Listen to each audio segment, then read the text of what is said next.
Hyderabad police ने 12 लाख रुपए के 2000 के नए नोटों के साथ 4 लोगों को गिरफ्तार किया। आरोपियों के पास से 2 बाइक और 6 मोबाइल भी जब्त किया गया।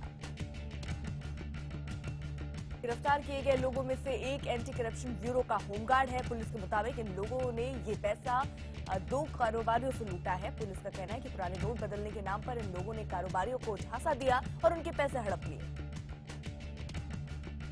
इंदौर की क्राइम ब्रांच की टीम ने पुरानी करेंसी के बदले नई करेंसी बदलने का आरोप में 4 आरोपियों को गिरफ्तार किया। आरोपियों के पास से 11,43,000 के नए नोट मिले।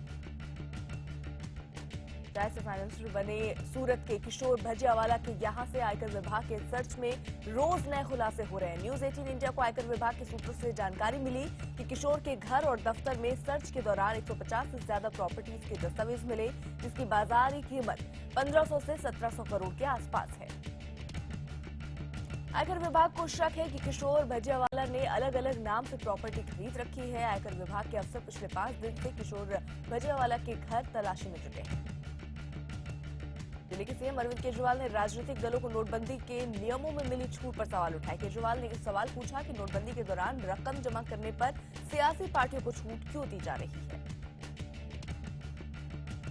यही नहीं, केजरीवाल ने मांग की है कि एक कमीशन बनाकर सभी राजनीतिक दलों के खातों की जांच की जाए। आपको बता दें कि सरकार ने राजनीतिक दलों के खाते में 500 और 1000 रुपए के पुराने नोटों में जमा राशि पर टैक्स नहीं लगाने का फैसला किया है।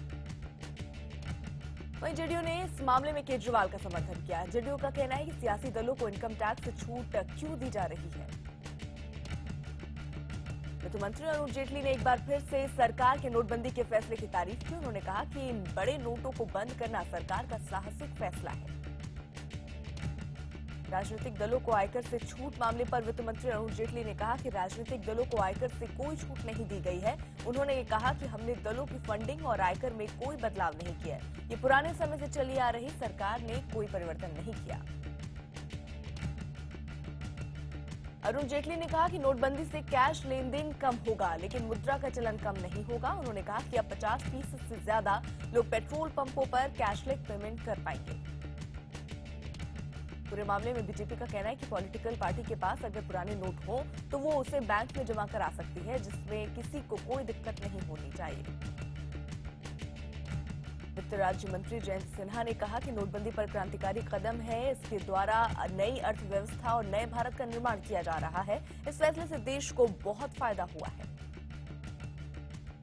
यूपी के राज्यपाल राम नाईक ने नोटबंदी के फैसले को ऐतिहासिक तो बताया, साथ ही ये भी कहा कि आम जनता को काफी परेशानियां हो रही हैं। राज्यपाल राम नाईक ने संसद नहीं चलने पर कहा कि विपक्ष को पूरा अधिकार है कि अपनी वो बात रखे। उसी तरह सरकार को भी अधिकार है कि उन्होंने कहा कि संसद में चर्चा होनी चाहिए, लेकिन बगैर चर्चा हुए संसद का शीतकालीन सत्र समाप्त हो गया। ये काफी दुखद है। कांग्रेस उपाध्यक्ष राहुल गांधी के बयान पर एनसीपी अध्यक्ष शरद पवार ने चुटकी ली है। राहुल ने पीएम पर हमला बोलने पर होते हुए कहा कि वो बोलेंगे तो भूकंप आ जाएगा। इस पर शरद पवार ने कहा कि राहुल के बयान से मैं भी घबरा गया था, लेकिन अब तक तो कोई भूकंप नहीं आया।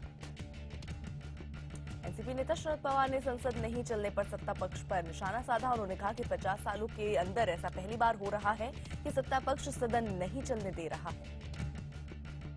शरद पवार ने नोटबंदी पर बोलते हुए कहा कि इसके लिए कोई तैयारी नहीं की गई, जिसकी वजह से पूरा देश लाइन में खड़ा है। लाइन में लगने की वजह से कई लोगों की मौत हो चुकी है और इसकी जिम्मेदारी बीजेपी की है। चंदौली में गृह मंत्री राजनाथ सिंह ने कांग्रेस उपाध्यक्ष राहुल गांधी पर निशाना साधा। राजनाथ सिंह ने कहा कि राहुल गांधी के पास पीएम के खिलाफ कोई सबूत है तो वो दिखाएं। राजनाथ सिंह ने कहा कि राहुल गांधी अब तक जो बोले हैं उससे तूफान तो क्या हवा भी नहीं चली। बीजेपी सांसद शत्रुघ्न सिन्हा ने पीएम की तारीफ की और नोटबंदी के फैसले को साहसिक फैसला बताया, लेकिन इसके साथ ही शत्रुघ्न सिन्हा ने कहा कि इसको लेकर होमवर्क नहीं किया गया। डिजिटल पेमेंट को बढ़ावा देने और कैशलेस ट्रांजैक्शन में आ रही दिक्कतों को दूर करने के लिए सरकार ने डिजी धन मेले का आयोजन किया। इसमें 27 बैंक, 18 मोबाइल वैलेट कंपनियां सहित मदर डेयरी, सफल केंद्रीय भंडार सहित कई कंपनियों ने हिस्सा लिया। फरीदाबाद कार्यक्रम करने पहुंचे मशहूर गायक सलीम सुलेमान के मुताबिक नोटबंदी से उनके कार्यक्रमों पर भी असर पड़ा है। कैश नहीं होने की वजह से दर्शक उनके कार्यक्रम में नहीं आ रहे। हालांकि दोनों ने पीएम की नोटबंदी के फैसले का स्वागत भी किया। अपने विवादित बयानों को लेकर हमेशा सुर्खियों में रहने वाले पूर्व केंद्रीय मंत्री और बीजेपी सांसद सुब्रमण्यम स्वामी ने नेहरू गांधी परिवार के सदस्यों पर एक बार फिर निशाना साधा। जवाहरलाल नेहरू की शिक्षा पर सवाल उठाते हुए स्वामी ने कहा कि वो इंग्लैंड की मशहूर कैम्ब्रिज यूनिवर्सिटी में पढ़ने गए, लेकिन वहां सफल नहीं हो पाए। स्वामी ने गांधी परिवार पर आरोप लगाते हुए कहा कि परिवार में कोई पढ़ा लिखा नहीं है। स्वामी ने कांग्रेस अध्यक्ष सोनिया गांधी और कांग्रेस उपाध्यक्ष राहुल गांधी को भी पढ़ाई में असफल बता दिया। बीजेपी नेता सुब्रमण्यम स्वामी यही नहीं रुके, उन्होंने पीएम मोदी से पहले 10 साल तक देश के प्रधानमंत्री रहे मनमोहन सिंह पर भी निशाना साधा। स्वामी के मुताबिक मनमोहन सिंह सिर्फ नाम के सिंह हैं और उनकी हालत सर्कस के सिंह जैसी है। स्वामी ने आरोप लगाया कि कांग्रेस पार्टी में मनमोहन सिंह को कांग्रेस अध्यक्ष सोनिया गांधी से डरने के लिए ही हमेशा तैयार किया गया। स्वामी ने आरोप लगाया कि हर फैसले से पहले पूर्व पीएम मनमोहन सिंह को सोनिया गांधी से पूछना पड़ता था। महाराष्ट्र बीजेपी अध्यक्ष राव साहेब दानवे ने विवादास्पद बयान दिया। औरंगाबाद में चुनावी रैली को संबोधित करते हुए दानवे ने कहा कि मतदान के एक दिन पहले ही की रात काफी अहम होती है। इस रात अचानक लक्ष्मी के दर्शन हो सकते हैं, इस लक्ष्मी को स्वीकार करें। दानवे के बयान पर सियासत भी शुरू हो गई है। आम आदमी पार्टी ने कहा है कि वो दानवे के खिलाफ मामला दर्ज करवाएंगे, तो वहीं कांग्रेस ने चुनाव आयोग से दानवे के खिलाफ कार्रवाई की मांग की।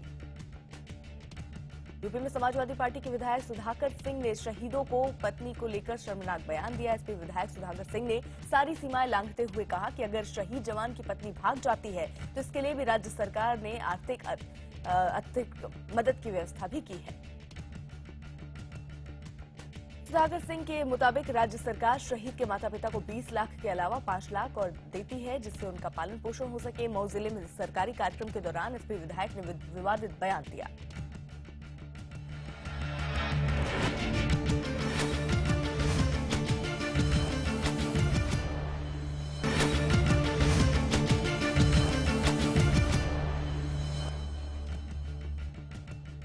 भारत के नए थल सेना और वायु सेना प्रमुखों के नाम का ऐलान हो गया है। लेफ्टिनेंट जनरल बिपिन रावत भारतीय सेना के नए प्रमुख होंगे, जबकि वीरेंद्र सिंह धनोआ भारतीय वायुसेना की कमान संभालेंगे। बिपिन रावत मौजूदा आर्मी चीफ दलवीर सिंह सुहाग की जगह लेंगे, जबकि मौजूदा वायुसेना प्रमुख अरूप राहा की जगह एयर मार्शल बीएस धनोआ लेंगे।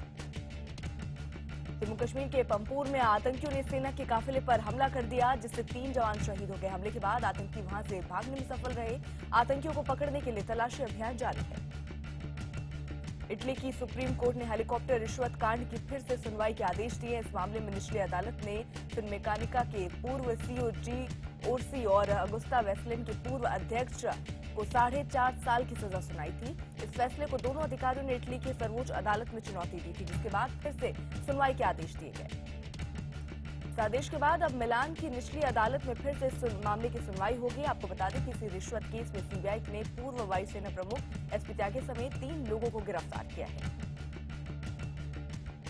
यूपी पीसीएस एसोसिएशन से जुड़े अधिकारी और कर्मचारी हड़ताल पर चले गए। हड़ताल के चलते राज्य के सभी जिला कार्यालयों और तहसीलों के दफ्तर में कामकाज ठप पड़ गया। शनिवार को लखनऊ में कलेक्ट्रेट में पीसीएस अधिकारियों के साथ वकीलों ने मारपीट की। इसके अलावा 3 पीसीएस अफसरों पर 300 रुपए लूटने का मुकदमा भी वकीलों ने दर्ज करवाया। हड़ताल पर गए अधिकारियों और कर्मचारियों ने आरोपी वकीलों की गिरफ्तारी की मांग की। असम के नावगांव जिले के कामपुर रेलवे स्टेशन के पास इंजन की चपेट में आकर 3 हाथियों की मौत हो गई। इनमें से एक हाथी गर्भ से था। दिल्ली पुलिस ने तीलू गैंग के 2 शूटर को गिरफ्तार कर लिया है। दोनों आरोपी दिल्ली एनसीआर में रंगदारी, अवैध वसूली और लूटपाट की घटना को अंजाम देते थे। आरोपियों के पास से 2 पिस्टल, जिंदा कारतूस बरामद हुए। दोनों आरोपियों पर 16 दिसंबर को प्रॉपर्टी डीलर पर फायरिंग कर रंगदारी मांगने का आरोप है। दोनों की ये करतूत सीसीटीवी में कैद हो गई थी, जिसके बाद पुलिस ने दोनों को धर दबोचा। दिल्ली के गोकुलपुरी इलाके में पति ने पत्नी की पीट कर हत्या कर दी। पुलिस ने हत्या का मामला दर्ज कर आरोपी पति की तलाश शुरू कर दी। मुंगेर पुलिस ने मंदिर की आड़ में चल रहे अवैध शराब के कारोबार का पर्दाफाश किया। पुलिस ने घर के अंदर बने मंदिर में भगवान की मूर्ति के नीचे बने तहखाने से हथियार बरामद किया, तो वहीं घर के तहखाने से भारी मात्रा में अवैध शराब भी मिला। इस मामले में पुलिस ने एक महिला को गिरफ्तार किया। बिहार में शराबबंदी कानून लागू होने के बाद भी अवैध शराब की तस्करी जोरों पर है। आरोपी तस्करी के नए नए तरीके अपना रहे हैं। दरभंगा में तस्करों ने नई गाड़ी को बैंक का कैश ढोने वाली गाड़ी में तब्दील करवाया और उस पर बाकायदा पीएनबी स्टिकर भी लगवाया। पुलिस ने जाल बिछाकर ऐसे ही गाड़ी के साथ 2 लोगों को गिरफ्तार किया। पठानकोट के सिविल अस्पताल से एक महिला 2 माह की बच्ची को लेकर चंपत हो गई। पीड़ित महिला के मुताबिक आरोपी महिला उसे सरकार से बेटी होने पर 21,000 रुपए दिलवाने के बहाने बेटी और कागजात ले गई, लेकिन वो वापस नहीं आई। पुलिस ने सीसीटीवी फुटेज के आधार पर आरोपी महिला की तलाश शुरू कर दी है।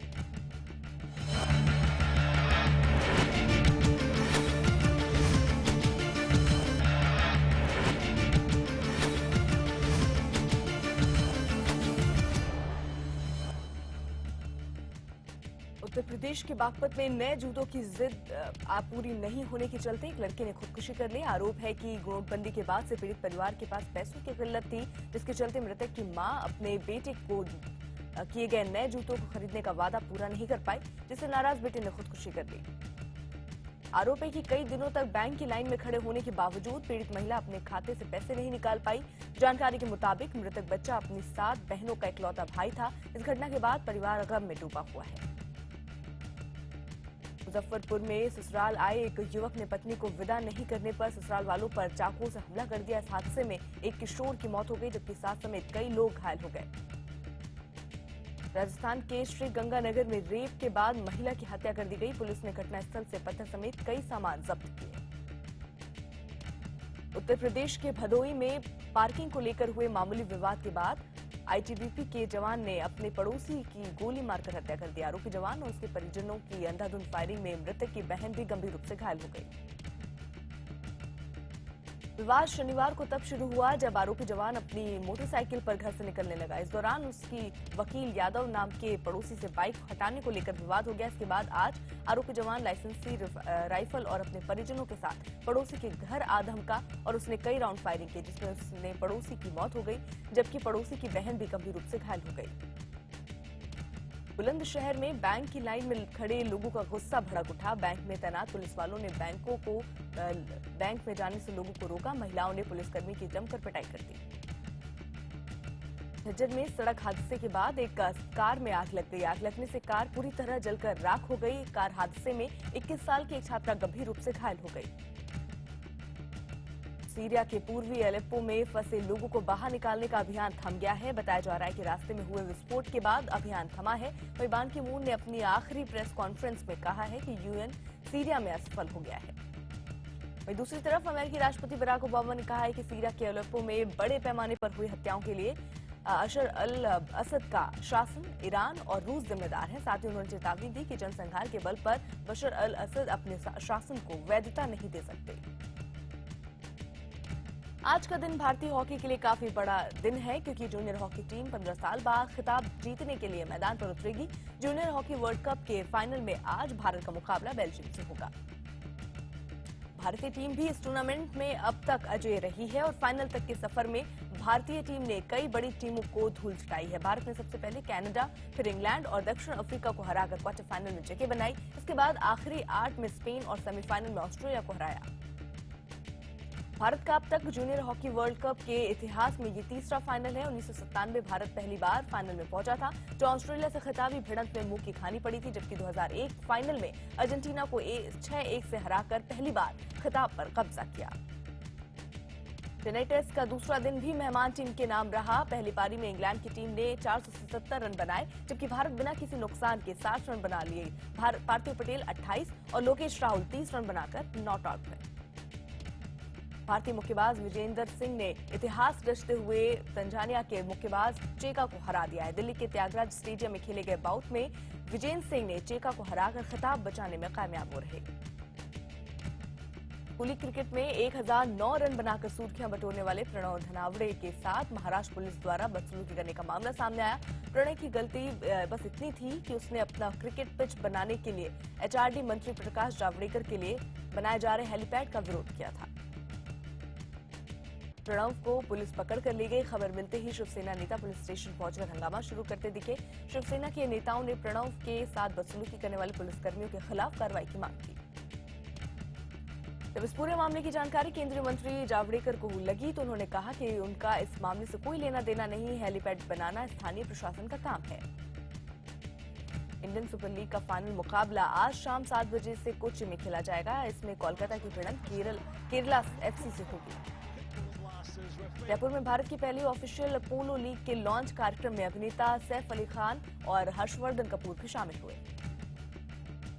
अभिनेता विवेक ओबराय जंगल सफारी के लिए मुंबई के बोर अभयारण्य पहुंचे। यहां 2 शेर देखने पर उन्होंने जंगल प्रशासन की तारीफ की।